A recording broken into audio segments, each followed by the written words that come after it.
Hi, I'm Brett Godfrey, and this is ViewPoint. This week, we're going to talk about how to use unlimited information. And this is part of a series that I call the Focus series. We'll be talking about many different tools and some really powerful techniques to keep your focus in place. We live in an ocean right now of uncoordinated information. Many of you spend time at home doom scrolling. You wake up, you grab your iPad, you start looking at maybe Apple News or Google News, and you start scrolling the articles, and the next thing you know, an hour or maybe two have gone past, and you feel sort of queasy and you feel kind of ill at ease, and you feel this incredibly hard to pin down sense of mental dispersal. That's a phenomenon that is well understood. There's a pathophysiology associated with that. And the word pathophysiology, for those of you who haven't heard it before, is just basically saying a physical explanation of something that went wrong. That's pathophysiology in a layman's sense. But there's an actual set of neurological factors that kicks in and a lot of psychological factors that kick into that phenomena, that sense of being completely drowning in an ocean of information, not sure what to do with it. And what happens when we doom scroll, or some people just call it reading the news. I wake up sometimes in the morning and I look at Apple News and all the articles and the way they're organized, and 98% of what I see is so badly written, it qualifies as nothing more than clickbait. The quality of the information in the articles is difficult to measure because the quality of the writing is so poor, you can't even figure out what the author was trying to say much of the time. Now, there are exceptions to this, of course. And if you plug into quality magazines where the articles are written and edited and curated and so forth, it's a little different situation. But the average person who does this doom scrolling thing is flicking back and forth between online news services and social media. But the point of that exercise is that you're looking for answers and you do not even know the question. And you're hoping that somehow kismet or fate or the gods above or somebody will accidentally will allow you to steer yourself accidentally into something valuable. You're looking for answers and you don't even know the question. And what happens with that is, because most of this information is structured so randomly that you just get lost in the randomness of it. You get the sense of, well, what's the next article? Well, what's the next article? And the next thing you know, you're reading about how to make cheese enchiladas, and maybe you're not even a cook, and maybe you never cared about cheese enchiladas, but it's something that your brain latched onto and could make sense of, so you find yourself reading it. Total waste of time. Let me say that again. It's a total waste of time. When you need answers, you need to get those answers. But before you even do that, you need to know what the questions are. Now, there's another flip side to this whole process, and that is the concept of being programmed by sound bites. We've talked about this a lot on past episodes of ViewPoint, but there are many groups in the world today with their own agendas, and they're all fighting their opposites of whatever side of whatever issue you want to be on, and they're constantly looking to win over the hearts and minds of Americans with sound bites. And so we start to figure these days that if we don't know the right soundbite, if we don't know what the consensus opinion is on an issue, then maybe we're not qualified or equipped to go about life and do it well. That is a falsehood.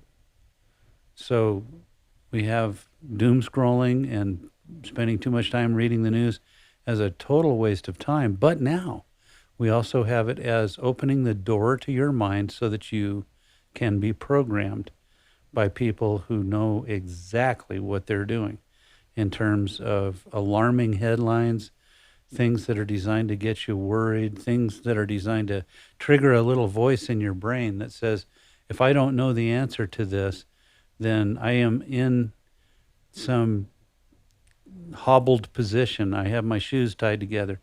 I can't survive as well as if I knew this. What is it?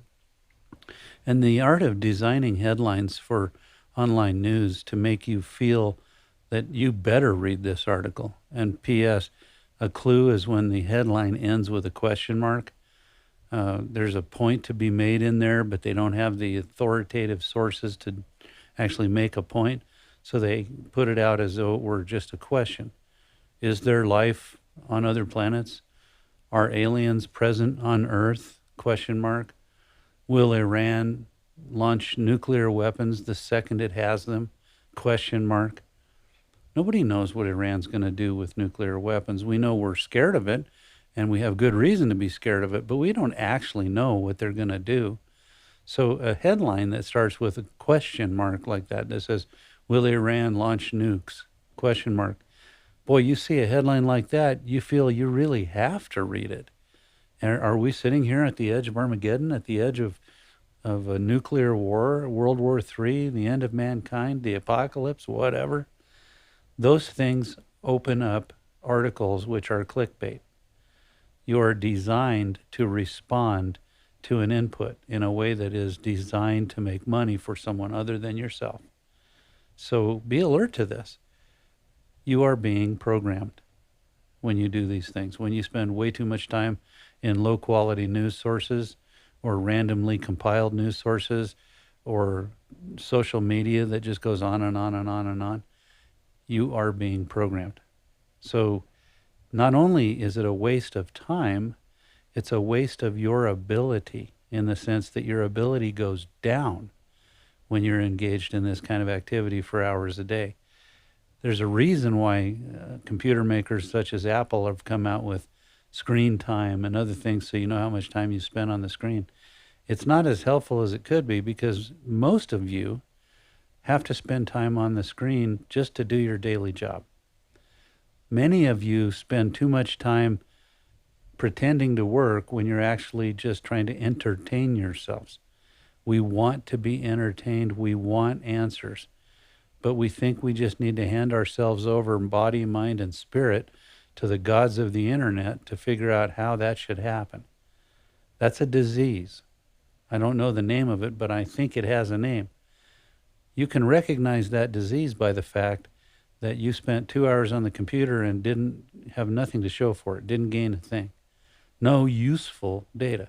You may have learned a great deal about a shooting far away in a state 1,000 miles away. You may have learned about somebody's secret catastrophe where they got terminally ill or some such thing. But is that really useful information? Is that information you need to know? All it does is upset you. It may upset you in a very subtle way, but that subtle upset is cumulative. It has a way of building on its own. So what is the solution? We are awash in a sea of information and we are drowning in it. That's because we don't control the way we interact with information.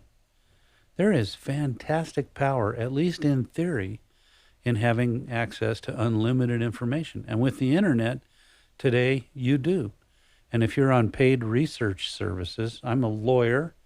I use Westlaw. I like that a lot. I can find legal authority that I need to cite for my clients in court very quickly with that. But that's a curated service. That's a high quality product, and it's highly searchable. In fact, the main way you use it is you formulate searches or queries, and you go find the law that is necessary to advocate your client's position. But what if you're not a lawyer? What if you're just someone who puts data into a computer? Maybe you're a key punch specialist, and you just enter data. You might work for a medical insurance outfit that puts in diagnostic-related group codes in the health billing. Hours and hours of mindless work on a computer starts to make even the stupidest waste of time look more appealing than to just mindlessly punch in numbers and codes and select from menus, and you're just doing that all day long. That's a tough way to make a living, and lots of people do. It's sort of akin to working as a cash register checkout clerk at a grocery store. But the difference is they look at a person in the eye every couple of minutes. They say, hi, how are you? They have human interaction. They take breaks. It's not the same as the mind-numbing entry of data on a screen where you pair this to that, you pair this to that, you pair this to that, and the hours creep by with incessant slowness. And that's not really a proper grammatic term, incessant slowness, but it never ends. It never ceases, and that makes it incessant. And it takes forever to go by, which is what makes it slow. So first point on this is, how do you get up and out of a job like that? Now we're asking questions that are real questions. We're looking for answers, and now we know what the question is. How do I learn enough to become attractive to an employer in a way that could get me a job where I have more actual challenge, more interesting things to do, maybe more money? How do I get that? Well, you have to be able to absorb information. The only way to absorb information is for you to conceive of it as not only valuable, but usable. We have discovered in my law firm, and many people write about this on the internet, that organizing information is not something that you should do up here. Organizing information should be done in a storage medium external to yourself. And now I want to plug a book. I've plugged this book before.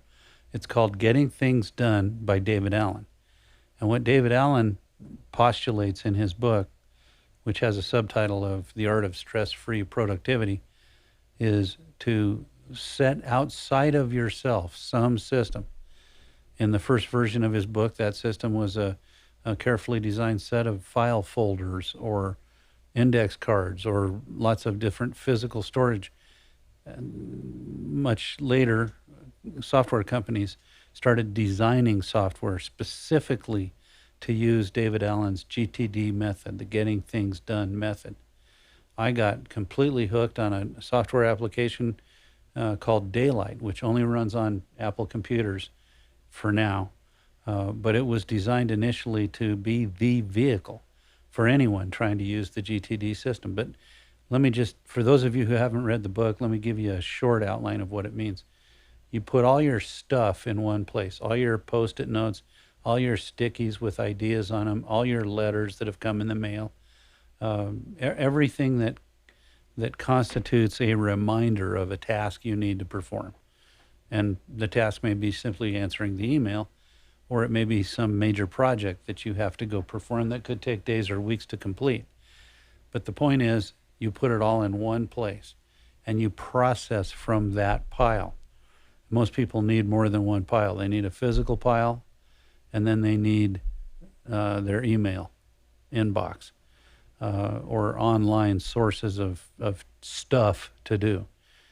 But in any case, you load that into your system, whether it started off as a printed letter or it started off as an idea that made you write down a Post-it note or make a voice message on your phone. Whatever it is, it's all got to go through the same funnel, and it needs to go through the funnel mostly one item at a time. When there are many items that are related, it's like a flow chart with a side loop on it that says project planning. You may have to plan an entire project in order to process this one piece of stuff in your inbox because it relates to a bigger project. Like for me, it could be a lawsuit that I'm handling for a client. For you, it could be some other project. It could be a work project or a home project. But the point is, sometimes you need to plan the whole project before you know exactly how to process an item in your inbox. But once you get past that question, you pull the item out of your inbox and you say, is it actionable? First question you ask is, what is it? Identify it. What is this thing? What does it contain? Basically, that means reading it and understanding what you're reading. And that might require understanding the context of information. But once you figure out what it is, you ask this question, and this is where the power comes in. This is where things get really ripe. Is it actionable? In other words, is there anything I can do with this? So, for example, going back to our doom scrolling activity, and you read about a shooting in Chicago when you live in Denver, you could ask yourself, is there anything I can do with this piece of information?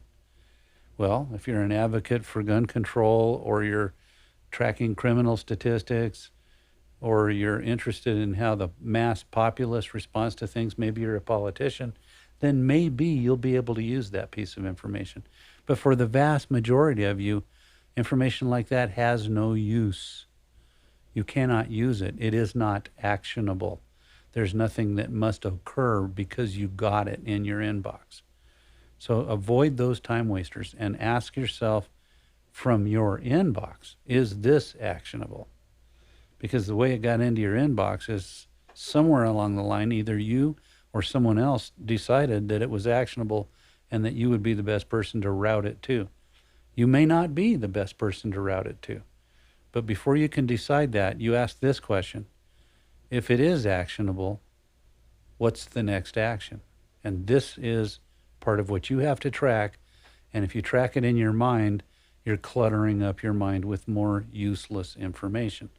You have information pollution coming at you from many different sources. Doom scrolling, reading the news, that's information pollution.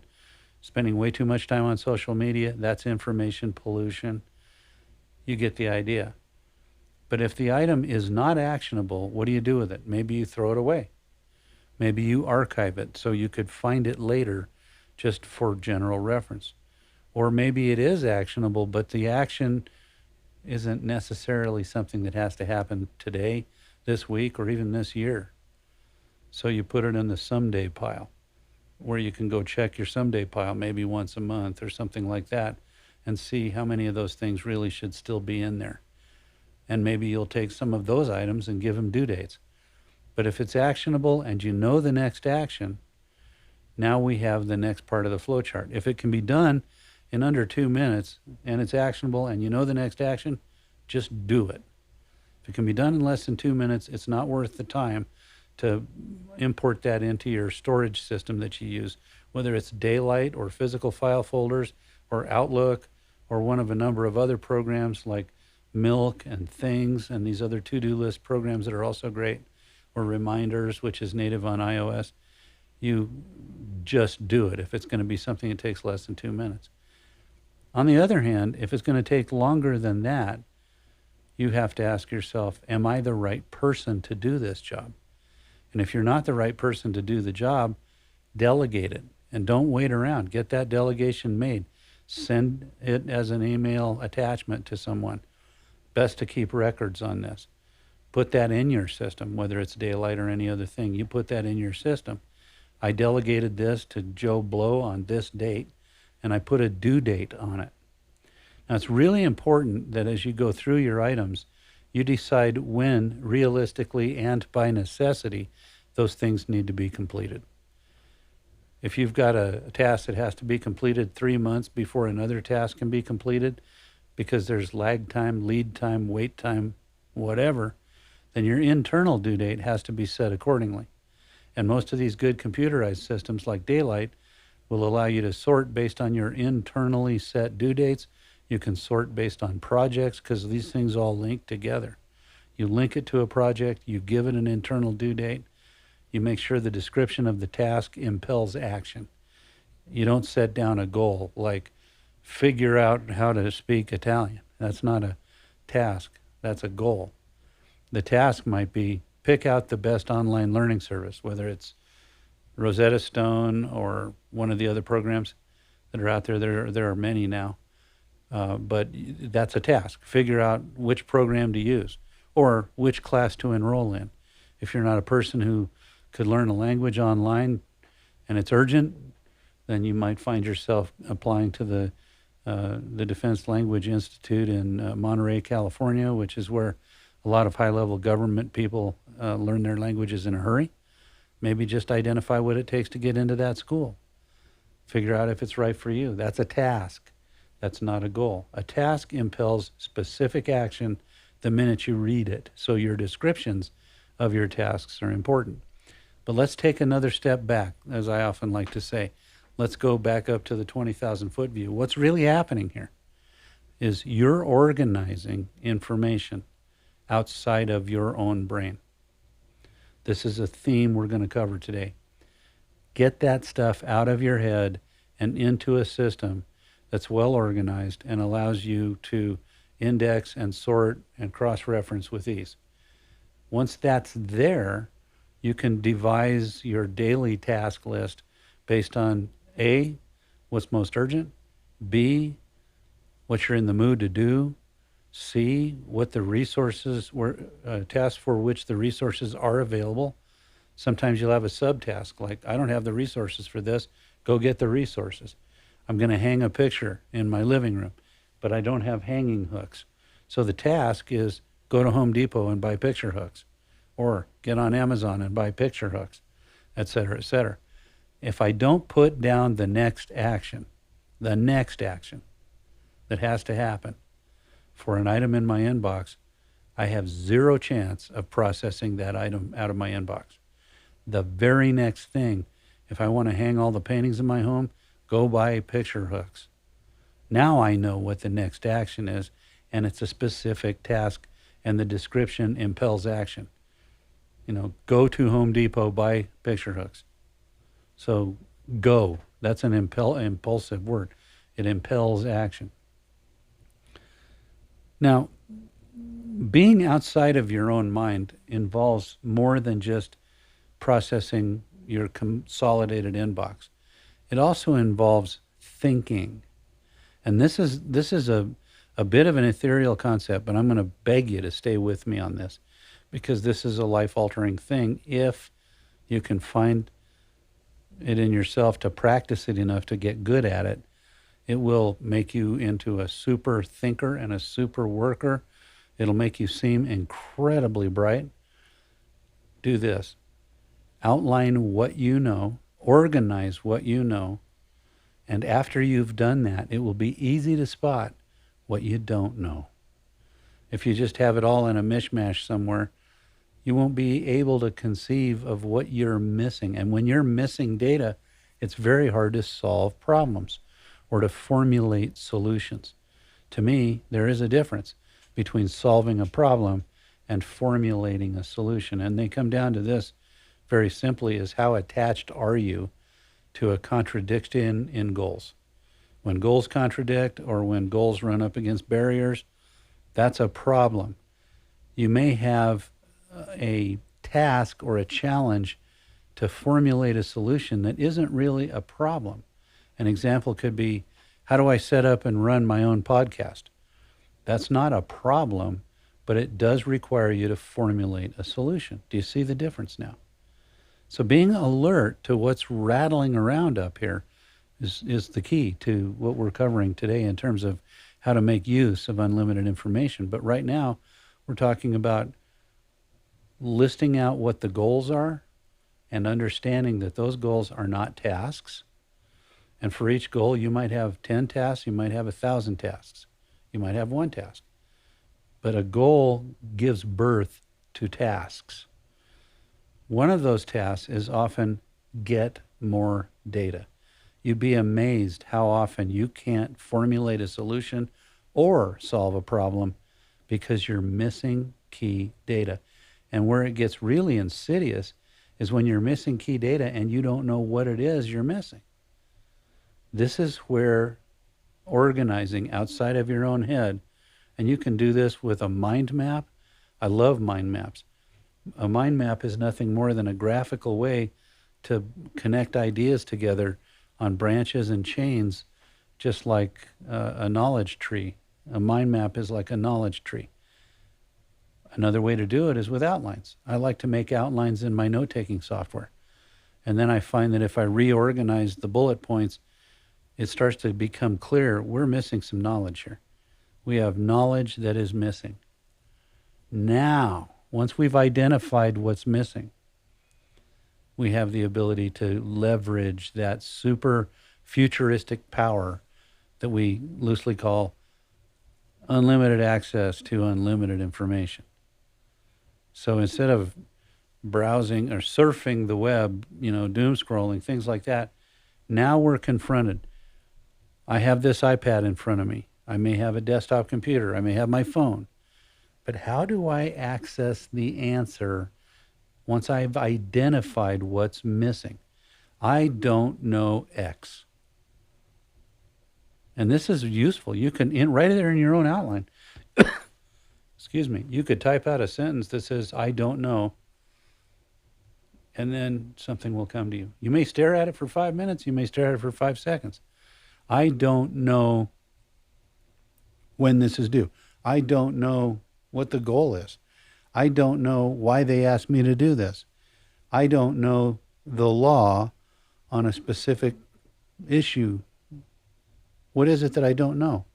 Well, I don't know what the law is when it comes to interpreting an insurance policy with respect to a loss of property claim or loss of use claim, where the loss of use was occasioned by someone else's interference with an ongoing project that's incomplete. Is that loss of use of property? Well, that's a legal question I'm trying to solve at the moment. But by identifying the formulating the question with great care, great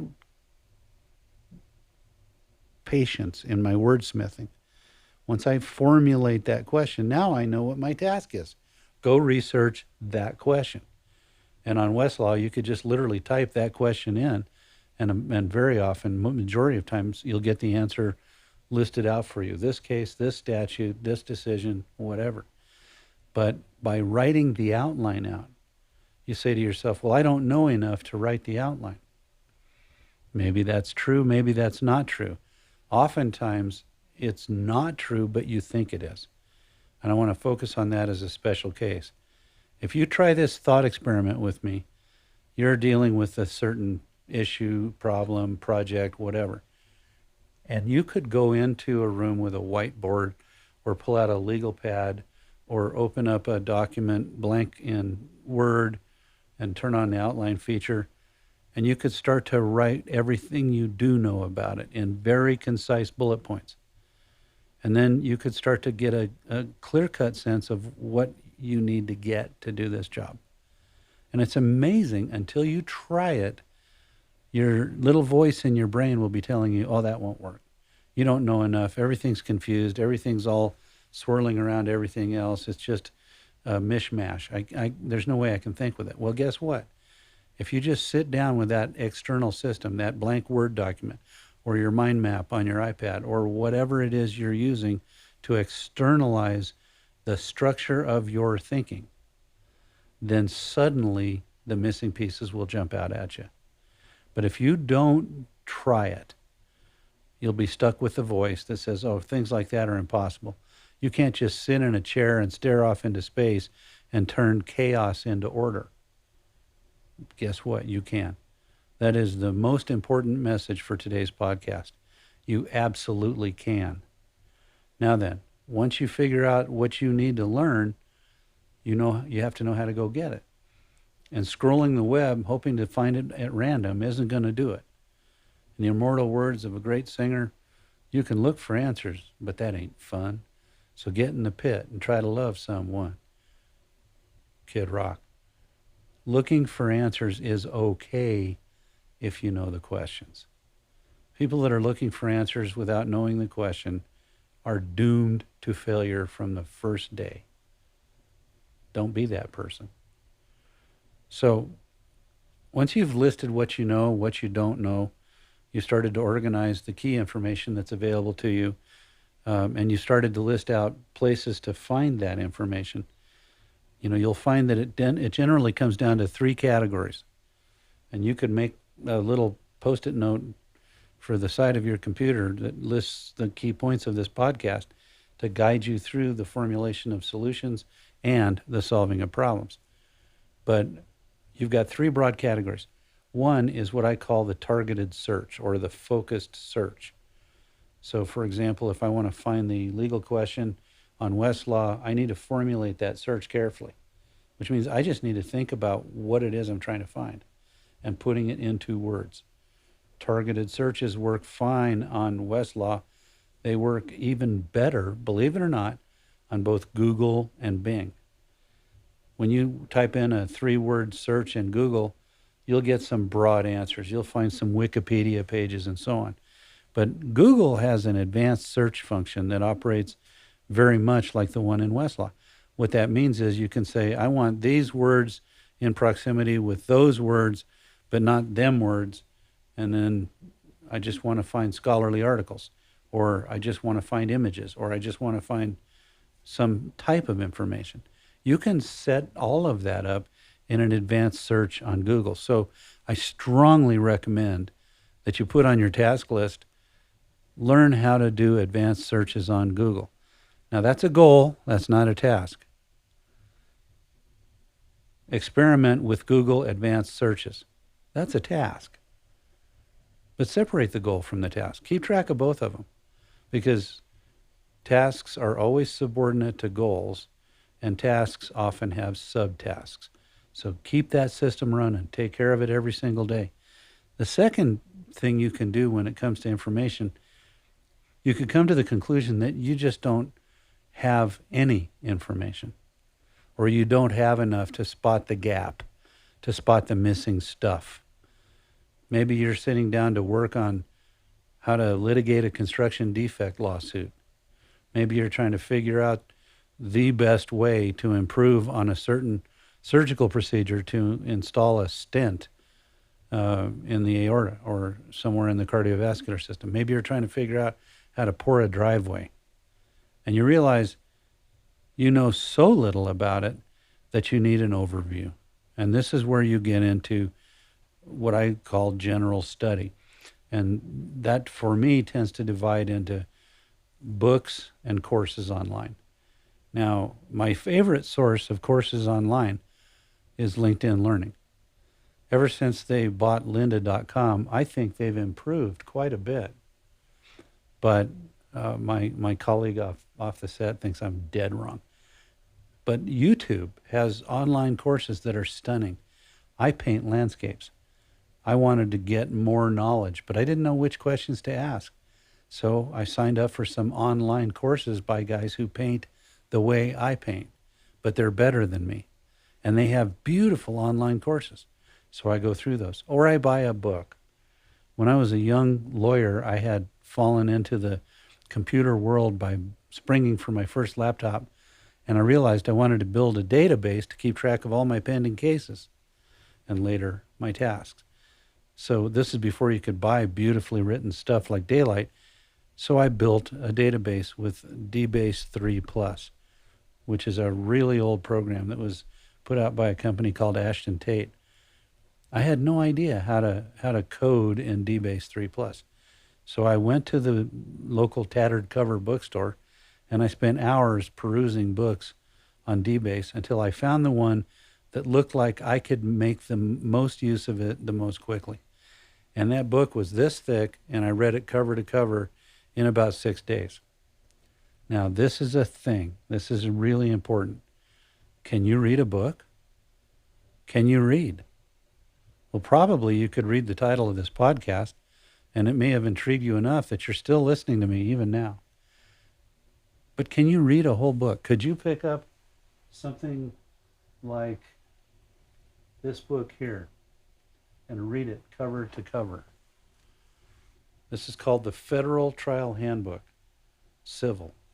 It's one of the great Bibles of trial practice.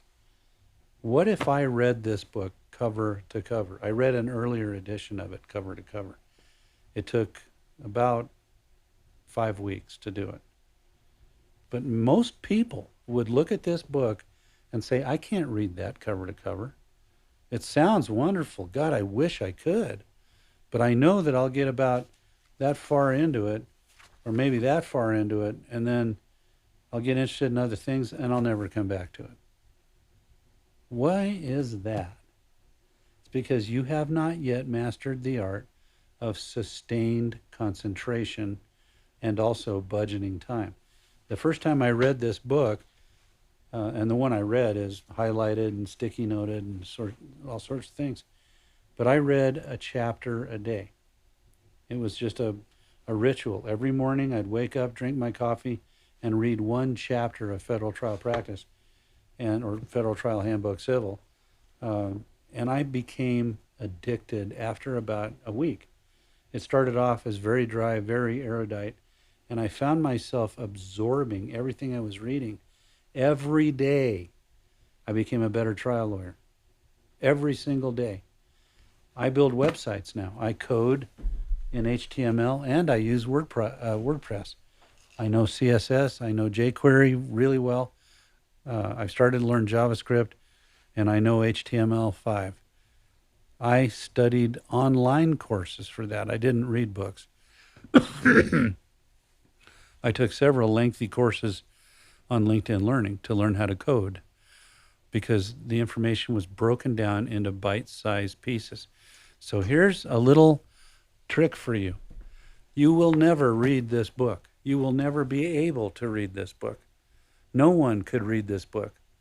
You read a sentence, then you read another sentence, then you read another sentence. Nobody's asking you to read a book. We're asking you to read sentences, one at a time, for a while. Maybe it's 15 minutes a day. But if you took a book like this, something that's meaningful for you, that is valuable to your profession, and you sit down and say, I'm going to read for 15 minutes. You could even set a timer. And the most interesting thing will happen. Once you get used to reading in the book, you'll start to resent the 15-minute timer. It's the most amazing thing, because you'll be like, well, I'm not ready to stop. Another 10 minutes. So you give yourself permission to spend 10 more minutes reading this book. And the more often that happens, you'll find you're making a journey from the start to the end, and that you have a feeling of empowerment, which is unbelievable. It is a thing. If you learn to read a textbook cover to cover and do it with some frequency, do it more and more and more, your mental powers will skyrocket. Your knowledge of broad subjects will skyrocket. Now you've got a knowledge base on a subject, whatever book you chose to read. Maybe it's Accounting for Dummies. Maybe it's, the Everyday Man's Guide to Fishing in Streams, which is a title I just made up. I don't think there's any such book as that. But if there is, title's free. Take it, use it, steal it, no problem. But when you have that ability to become an overnight expert in something, well, you can't be a full expert just by reading one book. Yeah, you can. Because there are many so-called experts on many topics in this world who have never read a complete book on what they are expert about. Well, how'd they get to be expert? Well, they dabbled with it for a while and figured a few things out that other people don't know. Hence, they're an instant expert. But they're really not. They didn't get the depth of knowledge. So this all comes under the heading of general study. Online courses, a chapter at a time. Read a book, a sentence at a time, a passage at a time, a chapter at a time, or a section at a time. A little bit each day. But don't skip days, and you will be a sponge. There's a discipline associated with this, no question. But if you develop that discipline just by doing it for a while, the discipline to do it will jump out on its own. Just do it for a few days. The discipline to stay with it will jump out on its own. And you can't lose sight of the goal. If I read this whole book and I know everything in this book about how to try a civil case in federal court, wow, that I can make a living with. I do make a living with it. I paid for my office building with that skill. I paid for my house with that skill. It's a good skill.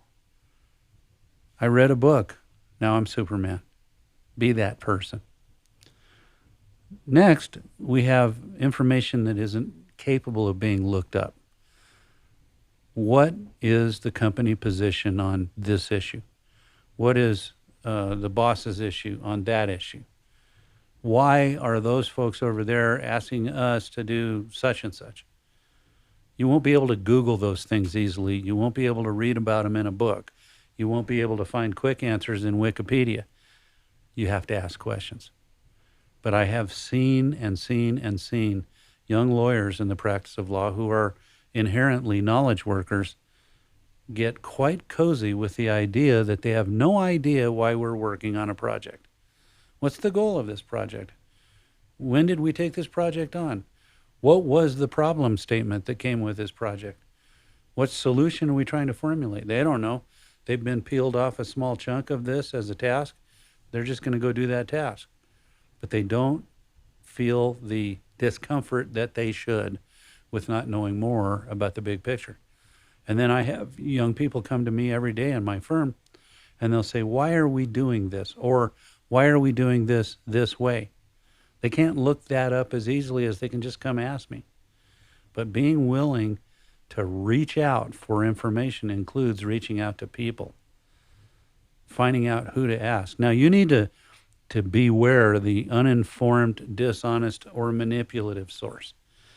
Every business has people like this. You ask them a question, they'll give you an answer that isn't the correct answer, or it isn't the official answer for the organization, and it's either based on their ignorance or their desire to manipulate you. They'd rather have you not know the actual reason, because if you're running around with misinformation and they know the truth, it makes them feel more powerful than you, and it gives them the ability to manipulate you. Watch out for sources like that. You'll sense these people pretty quick.